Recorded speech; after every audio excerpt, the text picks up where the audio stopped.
Okay. Hey guys, welcome back to a news live stream. Believe it or not, this is the third time that I'm starting this stream after doing it for almost 15 to 20 minutes each time, and I will realize that the microphone stopped working. But I can expect these things to happen because it's the start. Anyways, in this live stream, we are going to talk about the Federal Reserve, the FOMC meeting, the interest rates, whether it's a rate cut or a rate hikes. We're going to talk about job employment. We're going to talk about QE, QT, and how all of these things impact the stock market and the crypto market. So, if you have seen, you've probably seen people looking at this video. I'm shocked that it has very less views, but you'll be you probably have seen the impact that this person Powell has on the stock market and crypto market. His impressions, his tone of his voice, and what he's going to say will either make a crypto or make stock market or crypto crash or make them rally. That's how important these meetings are. And if you are into stock market or into crypto market, this is something that you have to understand so you can make the right projections. Crypto market and stock market, it's all about projections, whether you believe that the price is going to be increased or whether it will drop. And based on your projections, you place your trades accordingly and hope for profit. Of course, you can only do that after you understand how these things work, what the impact of Federal Reserve and the FOMC, this Federal Open Market Committee, has. What impacts do they have on the stock and the crypto market, and how is it actually impacted? And that is what we're going to talk about in this live stream in a very simple way. So, starting with the very basics. For those of you guys who are not in the US, Federal Reserve is the central bank of the US that decides the monetary policies that eventually shapes the whole economy. And the FOMC, it's called the Federal Open Market Committee. This is a committee of federal officials that that decides whether they should introduce. They basically decides the monetary policies, whether they should introduce interest rate cuts or rate hikes, whether they should introduce QE or QT. So that's what these meetings does, and they happen after for the last meeting that we had was on 10th of December, and the next one is going to be on 44 after 44 days. That's about, I think, on 28th of January. And in these meetings, they decide whether they're going to introduce a rate hike or rate cuts. So now that we understand what the FOMC meeting is and what the Federal Reserve is, let's talk about interest rates. I think it's a very basic concept, and we all understand what interest rate actually is. Interest rate is basically the price for borrowing money. It's not actually an exact price; it is a range of price. Um, in almost every part of the world, people take out loans from banks, and banks charges an interest rate. That is the fee that the person who took out the loan has to pay when he or she pays back that money. And this interest rate is decided by the Federal Reserve. It's given out by the Federal Reserve. It's not an exact price like the current interest rate is 3.5%. It's a range. So currently that is 3.5 to 3.75%. And the interest rate can fluctuate between this range. But that is what the interest rate basically is. Rate cuts means when the FOMC, this committee, the Federal Reserve, decides that they are going to reduce the interest rates. That's called the rate cuts. One rate cut, you usually would have seen people saying they introduced one rate cut, or there's a mosquito here, or two rate cuts. One rate cut is basically 25 basis points. 25 basis points is essentially 0.25%. If it's 0.5%, that's 50 basis points. Uh, 25 basis points is referred to as one rate cut or one rate hike. So it's done in 25 basis points. It can happen in 50 basis points or 75 basis points. but that has other implications that we are going to talk about afterwards. So rate cut is basically reducing the interest rate. Rate hikes is basically increasing the interest rates. And we're going to talk about what that, what the impact of that is on the market, on the economy, and eventually on the stock and the crypto market. Then we have QT and QE. QT stands for quantitative tightening, which means that this is basically a monetary policy that is introduced alongside rate. I think it's on rate hikes. So when rate hikes are introduced, usually quantitative tightening is also introduced, which means moving the cash from the banks to the Federal Reserve. And on the other hand, we have QE, that is basically moving the cash from Federal Reserve to the banks. And QE is introduced when the rate cuts are introduced. I'm just giving out basic introductions, basic definitions of these, I would say, of these factors, of these of these policies. Afterwards, we're going to discuss them in much detail. So in order to understand how these things works, these are basically the basic concepts that you have to understand: the interest rate, the rate cuts, the rate hikes, quantitative easing, and the quantitative tightening. Now, let's talk about the bigger picture, the whole picture, so you can understand this whole thing. That is the job employment rate. Data that shows the current job employment rate. How many people have jobs? How many people don't have jobs? And that this is the key data that the FOMC uses to decide whether they will be introducing rate hikes or rate cuts. Now, I'm going to explain this whole cycle and you will actually understand the impact rate hikes and rate cuts have on the economy and also on the stock and the crypto market. So, FOMC meeting receives, and this is a hypothetical scenario, FOMC meetings receives data of the job employment, which shows that the job employment is high, which is a really good thing, but it also has bad implications. It also can be, it can also cause inflation in a way. When people have jobs, they usually spend more. And when they spend more, let's say they go to shopping malls, they purchase a lot of clothes, go to, food stores, on these food chains. Basically, they spend more. When they spend more, businesses are forced to scale. If a business is made just to handle, let's say, 50 customers in a day, they have, let's say, one worker.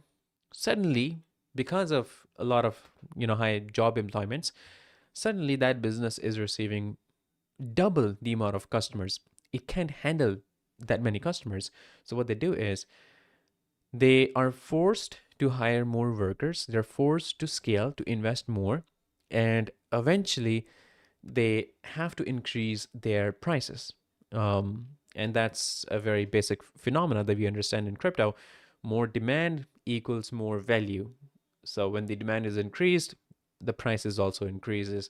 And when the prices are increased, that's when we have inflation. Now, to whether we have inflation or if there's more job employment, whether we have inflation or we have risk of inflation, so possibly inflation is on the way because of high job employment. And because of this, what the Federal Reserve does is they introduce rate hikes. Rate hike is increasing the interest rate. Now, almost, I think, everywhere in the world, we, like I said before, we take out loans. People take out loans. And let's say if you talk about US, people take loan for almost all sorts of things. They have credit loan, they have student loan, they have mortgages, they have car loan, even people take out loan for their iPhones. So they take out these loans. Of course, they have to pay it back based on the interest rate that is being charged by the bank. When there's a low interest rate, they borrow more, they spend more because it's easy for them to pay that money back. When the interest rate is increased, they're forced to control their spending. they start spending less. And when they start spending less, businesses receive less and less customers. And what that does is eventually businesses have to maybe lay off workers, they start hiring less, and that's when the job employment reduces, which is an ideal thing. They have to, and that's the whole thing. They FOMC keeps trying to find a balance between these things. They have to balance inflation and also job employment. They want maximum employment, but not at the risk of increasing inflation. And that's the whole struggle that they have, and that's why they can't have a static interest rate. They have to keep it dynamic. Now, when the businesses start getting less customers, they make less profit. They're forced to lay off workers, and eventually the whole economy starts suffering. And at the risk of recession, before the recession happens, the Federal Reserve introduces interest rate cuts, which is basically reducing the interest rates. When the interest rates are reduced, the banks, the borrowing becomes less expensive. People start taking out more loans. They start spending more. When they start spending more, businesses have to scale. They have to hire more workers. Job employment increases. When job employment, the employment rate increases, people have more jobs. They spend more. The businesses scale more. Inflation rises. When the inflation rises, the Federal Reserve reduces interest rate hikes. When the hikes are introduced, businesses starts getting less customers, people start borrowing less from banks, and this whole cycle continues. It's like a very basic cycle. What we have to understand here is, where do these markets come in, and how are they impacted? So in order to understand the markets, one of the key parameters that we look at in markets is, if we take a look at the crypto market, what we usually see is Bitcoin is currently at $86,000. Ethereum is at $3,000. What we're doing is we're looking at the prices, which is important. We have to take a look at the prices. But if you want to make projections, if you want to understand whether the market is going to, is going to rally or is going to enter a downtrend, what you have to look at is the cash flow. You have to take a look at the liquidity, whether liquidity is entering the market or it's leaving the market. If it's leaving the market, you have downtrend. If it's entering the market, it's a possibility that is the market is going to rally. And these interest rates, whether they're increased or they're reduced, they impact the liquidity. They impact how much liquidity is going into the market and how much is coming out of the market. Because if interest rates are increased, borrowing becomes expensive. People start, they start taking out less loans. Eventually, they have to, if they have any positions in crypto market or in stock market, they maybe pull out and they wait for the right time. They wait for the interest rates to be reduced. When the rate cuts are introduced, that's when borrowing becomes easy. People borrow more loans. When they have more loan, they have more to invest in crypto, invest in stock. So liquidity enters the market when the interest rates are low. And when the interest rates are high, the liquidity, either it doesn't enter the market or people pull out. So we have to follow the liquidity, and interest rates impacts that. And I have briefly explained how this happens. So when the employment rate is high, there's a risk of inflation. To counter inflation or the risk of inflation, Feds introduce rate hikes. And rate hikes means borrowing becomes expensive. Liquidity starts or stops entering the crypto or stock market.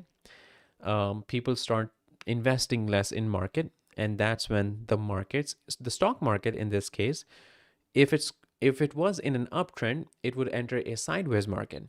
But if the crypto market was in an uptrend and the rate hikes are introduced, it won't enter a sideways market. It can possibly enter a sideways market, but it will actually enter in a downtrend. It's more because it's more volatile. So it's a possibility that it will enter a downtrend depending on how much rate cut was, how many rate hikes was introduced. And it's the complete opposite. If there is low employment and there is risk of recession, rate cuts are introduced, and which makes borrowing easy.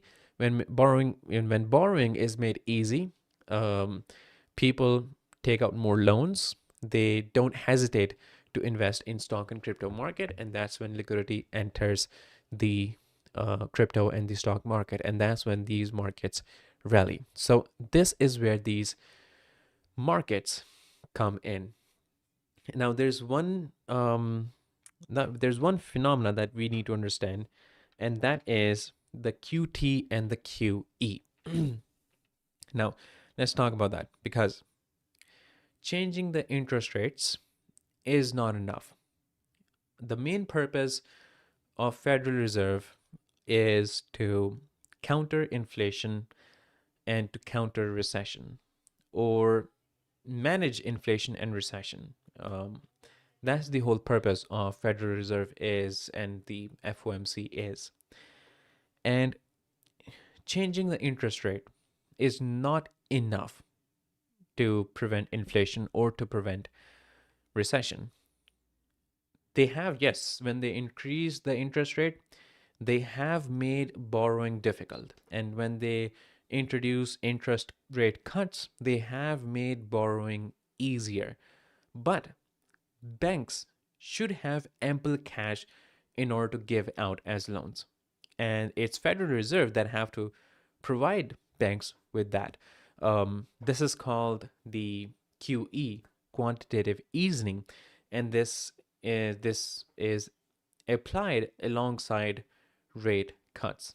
So when the rate cuts are introduced, Federal Reserve basically wants banks to give out more loans, because they have made borrowing easy. So the Federal Reserve want banks to give out more loans.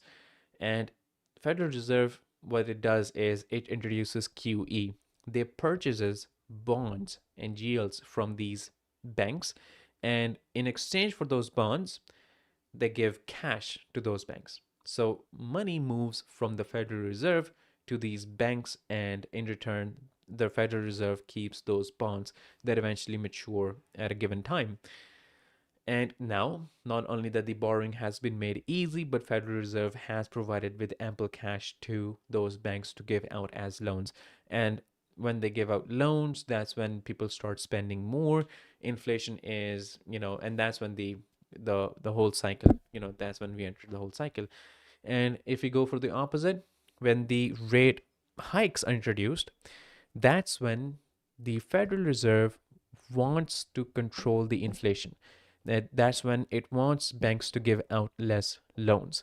And what it does is, alongside introducing rate hikes, it either the bonds are that the Federal Reserve purchased before, whether those bonds are matured, or the Federal Reserve sells those bonds, and in return the banks provide cash back to the Federal Reserve. So in QT, the cash moves from these banks to the Federal Reserve.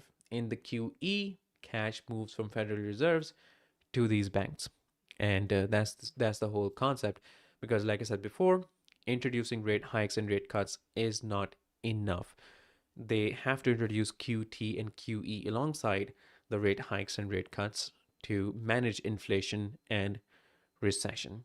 And now that I think we have a basic understanding of how this whole thing works, it all starts from the job employment data. That's very important, because that's how the FOMC analyzes the economy. It can analyze the economy in a lot of different ways by looking at GDP, by looking at a lot of other factors. But job employment is the basic data that they use to analyze how the economy is performing, because job employment, when you have inflation, of course, they can analyze whether they have inflation, because they can look at the prices, whether the prices has increased, whether they have reduced. If their prices are increasing, that means it's inflation. When it's when the economy is overall it's bad, the businesses are struggling, that's when we have recession. But FOMC wants to counter inflation before it actually happens, and job employment data shows whether inflation is along the way or whether recession is along the way. So they can take decisions before that actually happens. And that's why job employment data is very important in this regard. Now that we have discussed this whole thing, I think there's one thing that we haven't discussed before, and that I said that we will discuss shortly. That is the interest rates. The interest rate is done. It's calculated, or it's given out in the form of basis points. Um, it's currently, you can see that the current target rate is 350 to 375. Like I said before, interest rate is not an a static price or a fixed price. It's not like the Federal Reserve tells the banks to charge 3.5% or interest rate. It gives it a range. So currently it's 350 to 375 basis points. This is essentially 3.5 to 3.75% interest rate, and these banks can charge the interest rate within this range. And it's calculated in basis points. For some reason it's easier. So currently these are the projections, and we are going to talk about the projections of these interest rates and how these projections impact the market, because the actual increasing and decreasing of the interest rate doesn't actually impact the market. It's like those people who already have invested, it is a possibility that maybe people have taken out loans to invest in crypto, and when the interest rates is increased, they have to pay more, which undercuts their profits, and because of that they have to pull out from their positions and pay back the loan. It is a possibility, but usually what we have seen is interest rates and the rate cuts and the rate hikes, they don't actually impact the market. It's the projections on whether FOMC is going to introduce a rate cut or interest or rate hikes. That projection, that anticipation, that assumption, that's what impacts these markets. So if there is a projection by the federal officials that which you can actually see on a chart that's called a dot plot, these projections, people take a look at these projections, whether the FOMC is going to introduce a rate cut or a rate hike, or whether it's going to stay the same. And based on that, they either invest in crypto or they don't. So currently, if you take a look at the projection, which is for the next FOMC meeting that will take place on 28th of January 2026, currently 75% probability, 75.6% probability is that the interest rate will remain between 350 to 375 basis points, which is actually what the current target rate is. That means it's going to stay the same. There is a 24.4% probability that it is going to be that we will have one rate cut. That means it will be reduced by 25 basis points, so it can come down to 3.25 to 3.5%. But the probability is 24.4%. So it's highly likely that there will be no rate cut or a rate hike in the next meeting. That means market can remain in sideways. It's not going to rally. It's not going to drop. But it's like there will be other factors that will impact the market, but for the time being, this won't be the factor. And you can actually see the projections for the future as well. So this is the economic projections of Federal Reserve board members and Federal Reserve bank presidents under their individual assumptions of projected appropriate monetary policy. So this is for the GDP projection, the unemployment rate projection, the PCE inflation, the core PCE inflation. We don't have to take a look at this. What we're focused on is the federal's funds rate, and this is the September projection. So on 2025, for this, which is already done, it was 3.6, and by 2026 September projection, that is 3.4. So this gives us an idea for the next year. It's not it's not formal, it's not confirmed. These are projections. The next chair, who's going to be after Powell, he can change the whole narrative. He can change the whole system. This is something that Powell has been doing. It's possible that the next chair changes things up. it changes the whole narrative. So there are a lot of changes expected. So, but this is currently, what they are projecting, and it is highly likely that it will be the actual case. But since it's quite, it's in the next year, in the coming year, it's possible. It is possible that maybe it changes. But looking at this, we can maybe expect one or two rate cuts to happen. Um, and that's why these projections are important. That's why people look at these projections.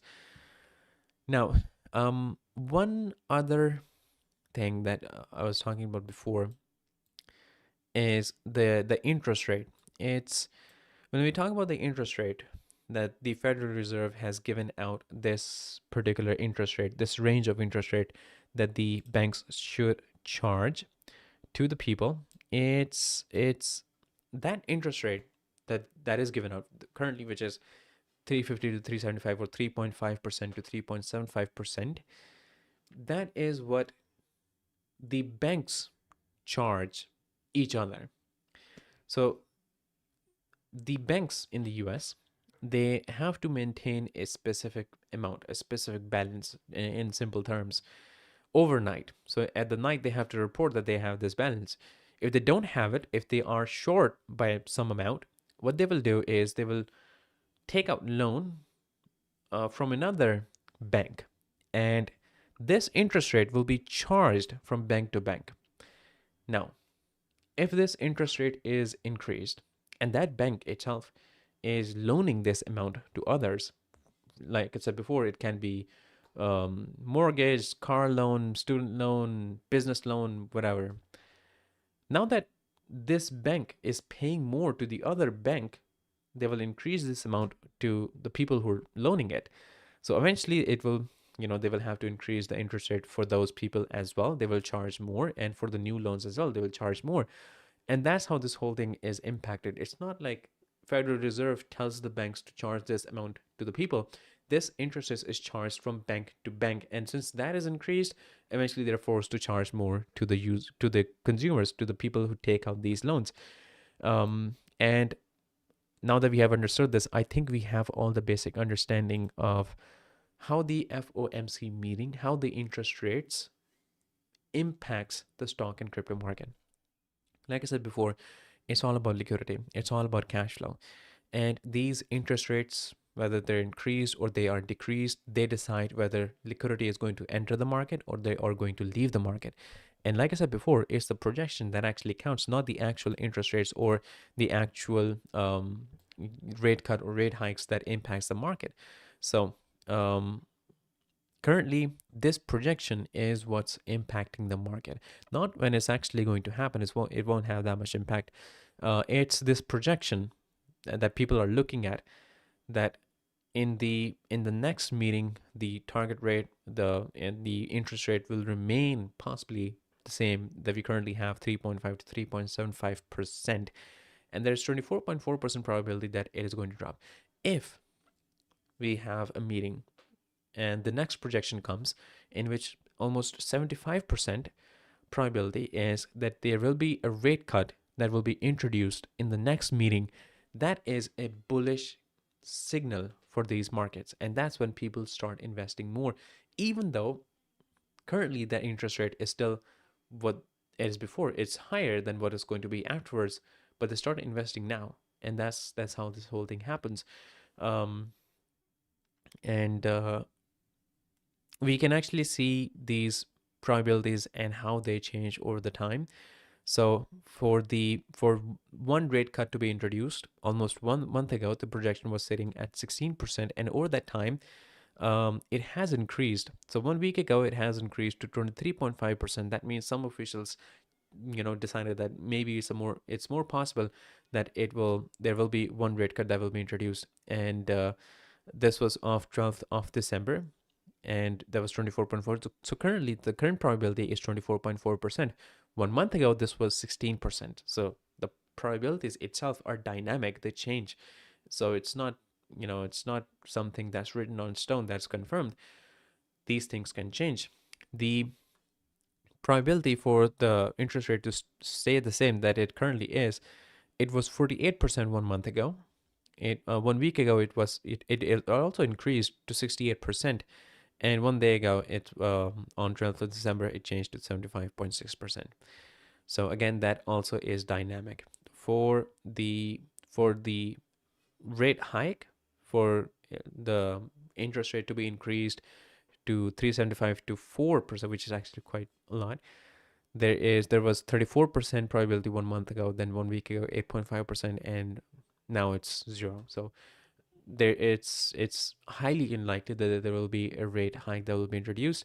We're more it's a higher possibility and high probability that we will have a rate cut. Now let's take a look at the statement, and now that we have understood the whole concept of the how these things impact the market, now that we understand the FOMC, the interest rates, the rate hikes, the rate cuts, the QE, the QT, job employment data, and how it impacts the market, now that we understand all these things, let's take a look at the statement of the Federal Reserve that was issued on 10th of December after the meeting, which concludes this whole thing, and let's see if it makes sense to us. So here we go. It says, available indicators suggest that economic activity has been expanding at a moderate rate. So it means that economy is improving, but not drastically.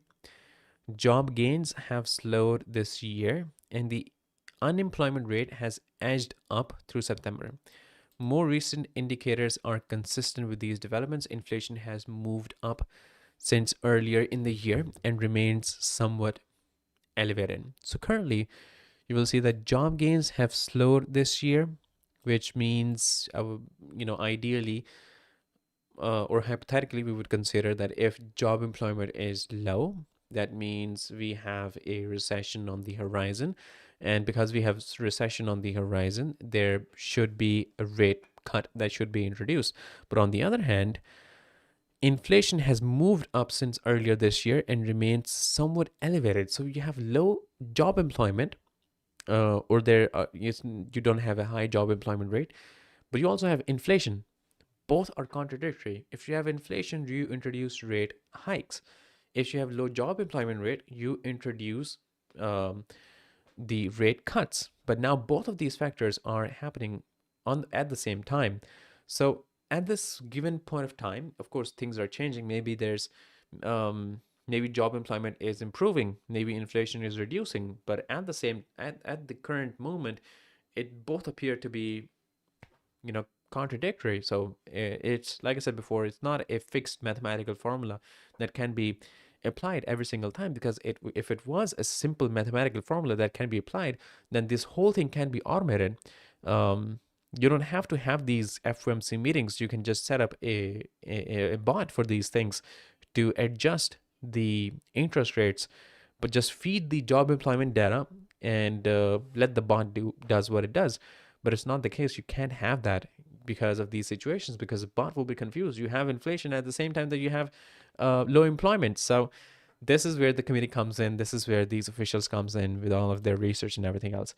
So what this basically concludes is that the economy is still growing, but not fast or not dangerously fast.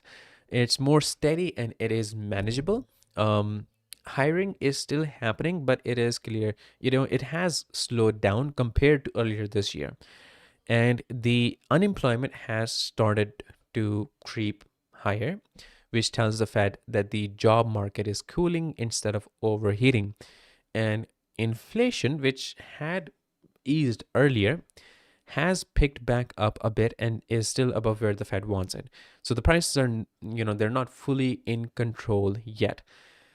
The long-term goal for the Feds, it hasn't changed at all. They want as many people working as possible while keeping the inflation around 2%, which is what they're saying right here. The committee seeks to achieve maximum employment inflation at the rate of 2% over the longer. Uncertainty about the economic outlook remains elevated. The committee is attentive to the risks to both sides of its dual mandate and judges that downside risk to employment grows in recent months. In support of its goal, in the light of the shift in the balance of risk, the committee decided to lower the target range for the federal funds rate by 1 by 4. That is basically 0.25%, so 25 basis points. They lower the target range from by 25 basis points. So it was 3.5 to 3.75%, which is the current interest rate, the target interest rate. So it's 3.5 to 3.75%. In considering the extent and timing of additional adjustments to the target range for the federal funds rate, the committee will carefully assess incoming data and evolving outlook and the balance of risk. The committee is strongly committed to supporting maximum employment and retaining inflation to its 2% objective. Um, Now, what this means is that the future is uncertain and it is harder to predict, which I think is pretty clear. And I think this is how it should be this way, because if everything is clear, if you have high inflation, high job employment, both indicators indicating that inflation is not just along the way, but it is here, then there will be 100% probability that there will be a rate hike that will be introduced. But it's 24 to 75%. There's still 24.4% that people who are suggesting that there will be one rate cut that will be introduced. So it's because of these situations that makes it very confusing that we have these probabilities sitting at these ranges, because if it wasn't confusing, it would sit at 0 to 100%, which I don't think that will be reasonable. Now, the Fed decided to cut the interest rate by 0.25%, moving the federal funds rate, the interest rate range down to 3.5% to 3.75%, which is basically the Fed saying that we want borrowing to be a bit easier so that the economy doesn't slow too much.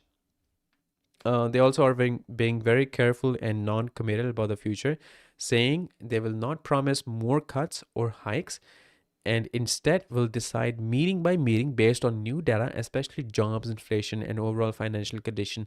They repeat several times that they are fully committed to protecting jobs and eventually getting inflation back to 2%, which is meant to reassure markets that they won't ignore either side of their mission. So currently, the job employment data is, and the inflation rate, it is above 2%, and they want it to be at 2%. Because of this, hypothetically, they should introduce interest hikes. But if they introduce interest hikes, they're currently they're looking at the employment, and it's not reasonable. Even though there is hiring, it's just not at the rate that they want it to be. So what in this situation, what that's why it's highly likely that the interest rate will remain the same in the next FOMC meeting, but based on new data, maybe data changes these things. Maybe new employment data shows something else. Maybe new inflation rate shows something else.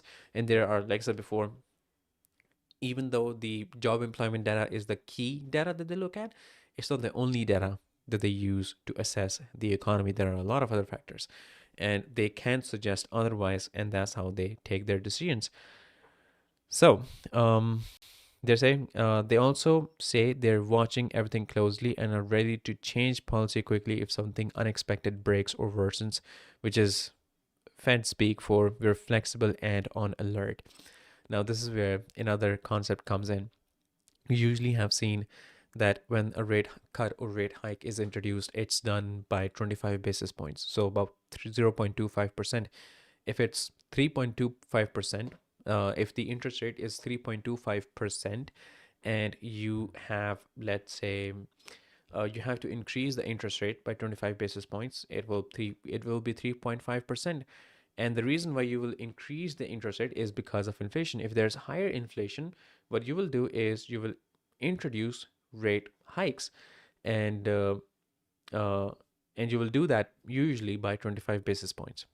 It can be done at 50 basis points or 75 basis points. That's also possible, but 25 basis points is normal. It's like they have to adjust the interest rate slightly to manage things. If the interest cut or interest rate hike is done by 50 basis points or 0.5%, that means it's urgent. It's crucial that they had to change it, which is not a good signal. The stock market and crypto market are very sensitive, especially crypto market is very sensitive. I mean, if Powell looks a bit sick one day, people will panic. Not because maybe he's, actually sick because of something, but because they may think that he is going to present a very bad news, which is rate hikes, and the market will crash instantly. Sometimes it crashes before he even says something, and that's how sensitive the market is. So 25 basis points, moving the interest rate by 25 basis points, yes, it does have an impact, but it's not drastic. If it's done in 50 basis points, let's say even if it's reduced by 50, there, you have a rate cut by 50 basis points, which is really good because the interest rate has been reduced drastically. But reducing it by 50% means there was a major shift. There was something alarming that it had to be done. There's something bad in the economy that had to be fixed in order to, because they had to introduce a rate cut of 50 or 50 basis points. So that indicates that something was wrong. They had to urgently and take this step, and the market, which otherwise at 25 basis points would react positively, but now at 50 it may not react in the same way. And at 75%, that's just pure panic. If it's a rate cut or it's a rate hike, it's pure panic that something broke down, and it happened very instantly, even though all of these people, all of these federal officials are on the watch, constantly evaluating the data and everything else. So what happened that led to a rate cut or rate hike by 75%? Something is broken. Something that shouldn't have happened, or something that should have happened have not happened, but something is wrong. And if you have these interest cuts or rate hikes by more than 25 basis points, it may not have the impact that the feds actually want. So usually you have one rate cut per meeting, or you can have one rate cut for each meeting, but you can't have 2 or 3 rate cuts in one meeting. That is not a good news for any party involved. So yes, this is what we are seeing. I think for the next meeting, it's highly likely that the interest rate will remain the same, but the data can change things. Right now, it's very confusing, it's contradictory, but it can change. And when the data changes, these projections can change as well.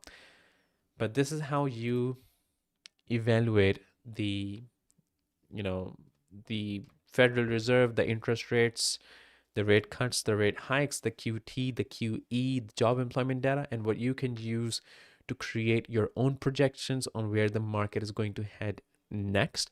And based on that, you can either enter or exit the trades. As of this moment, you can see that we are on a weekly time frame. If we're looking at the Bitcoin price, we are in a sideways market, which is also confusing for people, because they don't know whether they should expect liquidity to come in or whether they should expect liquidity to move out. And I think this is going to remain the same for the next FOMC meeting at 28th of January, because currently the projections are telling us that the interest rate is not going to be increased or decreased. It will remain the same. So, but when it was, the rate cut was introduced, you can definitely see that the price moved, and from $90,000 to $94,000. But yeah, this is something that we have to see next. I hope that this live stream was fruitful. I'm not sure how many people joined in, or if any person joined in at all. But for anyone that did, I do appreciate you watching this live stream.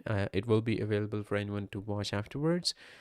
So yeah, let me know what you guys think about it in the comment section. And yeah, I'll see you guys in the next live stream. So take care.